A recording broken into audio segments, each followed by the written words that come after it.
Министр внутренних дел Вальтер Будба провел заседание Межведомственной комиссии по реализации программных мероприятий, установленных ведомственной среднесрочной целевой программой развития системы автоматической фиксации нарушений правил дорожного движения на 2023-2025 годы.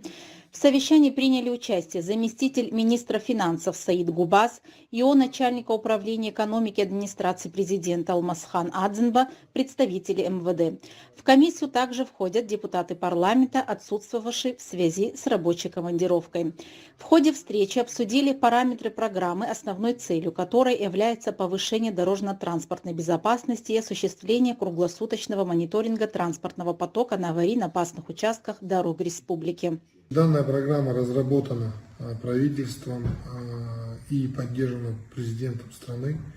Значит, пройдено согласование, поддержали нас в парламенте. Она вызвана в связи со сложившейся ситуацией на дорогах.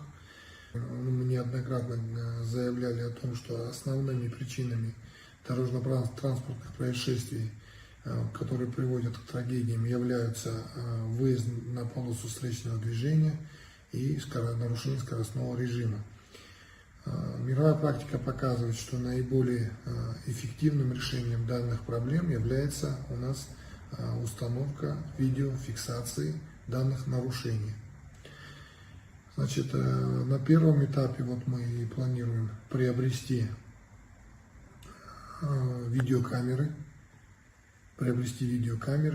оборудование, программное обеспечение, которое нам позволит получать эту информацию, обрабатывать, и мы будем создавать базу данных по нарушителям и будем соответствующие меры к ним применять. Значит, в настоящее время проводится анализ наиболее опасных участков дорог, где наиболее высокое количество нарушений, где наиболее высокое количество дорожно-транспортных происшествий. Значит, на этих участках они будут в приоритете у нас. Там будем устанавливать эти камеры видеонаблюдения, видеофиксации нарушений.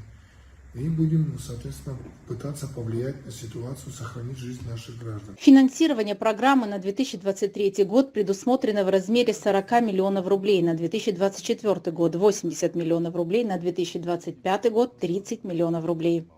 Сегодня первое совещание. Мы хотим выработать некий алгоритм действий наших. Значит, на первом этапе мы планируем приобрести, значит, установки, сервера так называемые, значит, и камеры и программное обеспечение для обработки той информации, которую мы будем получать с камер, чтобы это все обработать и получить некую базу создать, используя сервера, и потом уже влиять на процессы на дорогах. Значит, мы планируем в ближайшее время закупить на первом этапе около 10 камер. Как только эти 10 камер у нас начнут, как говорится, работать, уже начнет эта система заработает, будем наращивать число камер на дорогах, будем исходить именно по опасным участкам. Приоритеты будут те участки, которые нами мониторятся, где большее количество дорожно-транспортных происшествий. Председатель Межведомственной комиссии министр внутренних дел Вальтер Будба отметил важность взаимодействия всех членов комиссии. Следующее заседание назначено на 4 мая.